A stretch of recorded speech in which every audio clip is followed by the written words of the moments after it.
మన ఉపవాసం ఉండి ప్రార్థించేటప్పుడు, దేవుని సేవిస్తున్నప్పుడు, దేవుని సన్నిధిలో ఆయనలో కనిపెట్టి ప్రార్థనలో గడుపుతున్నప్పుడు దేవుని పరిశుద్ధాత్మ నిన్ను అభిషేకిస్తుంది. దేవుని పరిశుద్ధాత్మ చేత నువ్వు నడిపించబడతావు. దేవుని పరిశుద్ధాత్మ చేత నీ ఎడల దేవుడు కలిగి ఉన్న ప్రణాళికలు నువ్వు తెలుసుకోగలుగుతావు. హల్లెలూయా, హల్లెలూయా.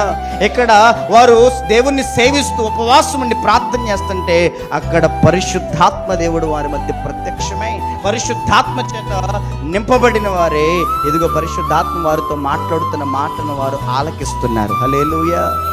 ఏమనంటే అక్కడ స్పష్టంగా ఆయన అంటున్నాడు, నేను బర్నబాను సౌలును పిలిచిన పని కొరకు వారిని నాకు ప్రత్యేక పరుచుడని వారితో చెప్పాను. హల్లెలూయా, హల్లెలూయా.